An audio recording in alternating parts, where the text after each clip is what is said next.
ঝিঙে খেতে যারা পছন্দ করেন না তারাও কিন্তু চেটেপুটে খাবেন। তো চলুন ঝটপট করে রেসিপিটা দেখে নেওয়া যাক কেমনভাবে বানালাম।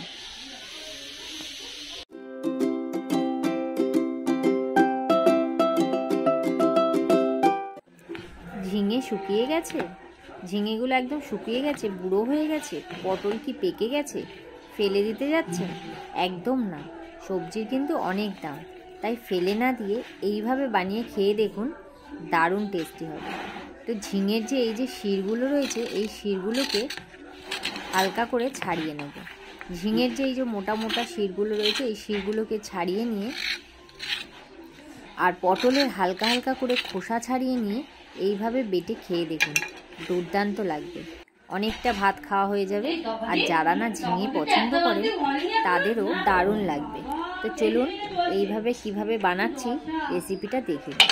তারপর ঝিঙেটাকে ছাড়িয়ে ছোট ছোট করে টুকরো টুকরো করে কেটে নিয়ে ভালো করে জলে ধুয়ে মিক্সির বাটিতে নিয়ে নিলাম। তো সাথে পটলও আছে দুটো, আর রয়েছে ঝিঙে বাটা। তো এর মধ্যে আমি দিয়ে দেব কাঁচা লঙ্কা, যে যেমন ঝাল খাবেন সেইভাবে দিতে পারেন, আর তার মধ্যে দিয়ে দিলাম গোটা কয়েকটা রসুন। তো এইভাবে এটাকে আমি অল্প একটু জল দিয়ে পেস্ট করে নেব, কারণ ঝিঙেতে এমনিতেই জল বেরোয়। কাঁচা লঙ্কাটা চাইলে আপনারা আরও দিতে পারেন, কারণ যে যেরকম ঝাল খাবে সেইভাবে দিন। তো আমার এখানে পেস্ট করা হয়ে গেছে। তারপর আমি একটা কড়া বসিয়ে দিয়েছি, আর কড়াটাকে বেশ ভালো করে গরম করে নিতে হবে। কড়াটাকে বেশ ভালো করে গরম করে নিয়ে এখানে কড়ার মধ্যে সর্ষের তেল দিতে হবে। এটা কিন্তু সর্ষের তেলেই করতে হবে, তাহলে দারুণ টেস্টি হবে। তারপর সর্ষের তেলের মধ্যে দিয়ে দেব দুটো শুকনো লঙ্কা, আর শুকনো লঙ্কাটা একটু ভাজা ভাজা হয়ে গেলে তার মধ্যে আমি দিয়ে দেব কালো জিরে। ব্যাস হয়ে গেল, বেশি কিছু ঝামেলাও নেই। তারপর কালো জিরেটা দেওয়া হয়ে গেলে একটুখানি নাড়াচাড়া করে নিয়ে লঙ্কাটাকে ভেজে নিয়ে যে আমি ঝিঙের পেস্টটা করে রেখেছি,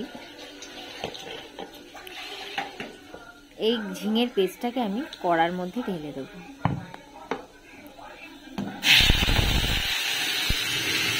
তো ঝিঙেটা পেস্ট করার পর দেখাই যাচ্ছে যে অনেকটা কিন্তু জল জল হয়ে গেছে। চাইলে আপনারা জল না দিয়েও পেস্ট করতে পারেন, তো আমি এখানে অল্প করে দিয়েছিলাম।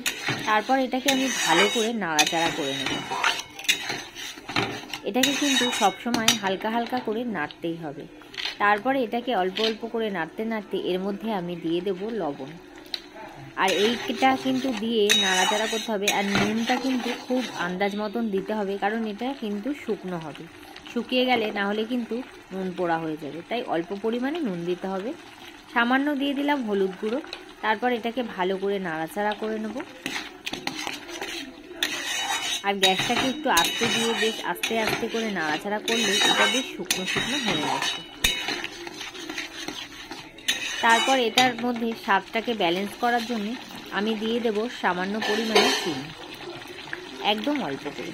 চিনিটাকে দিয়ে এটাকে বেশ নাড়াচাড়া করতে করতে শুকনো শুকনো হয়ে আসবে। আর এটা কিন্তু গরম ভাতে খেতে দুর্দান্ত লাগে।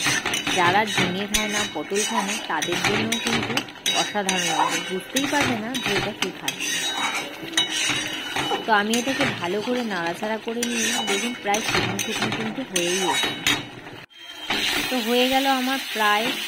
এবারে এটাকে ভালো করে আরও কিছুক্ষণের জন্য নাড়াচাড়া করে নেব। একদম শুকনো হয়ে গেছে, আর কাঁচা গন্ধটাও কিন্তু চলে যাবে। তো এইভাবে নাড়াচাড়া করে করে আমি পুরো শুকনো করে নিলাম। তারপর এটাকে ভালো করে শুকনো করে নিয়ে আমি কিন্তু এবারে বাটিতে তুলে নেব। বেশ কম আঁচে হালকা করে নেড়ে চেড়ে আমি এবারে বাটিতে তুলে নিলাম। তো দেখুন দুর্দান্ত কিন্তু হয়েছে, আর গরম গরম ভাতের সাথে কিন্তু দারুণ লাগবে। কেমন লাগলো অবশ্যই কমেন্টের মাধ্যমে জানাবেন।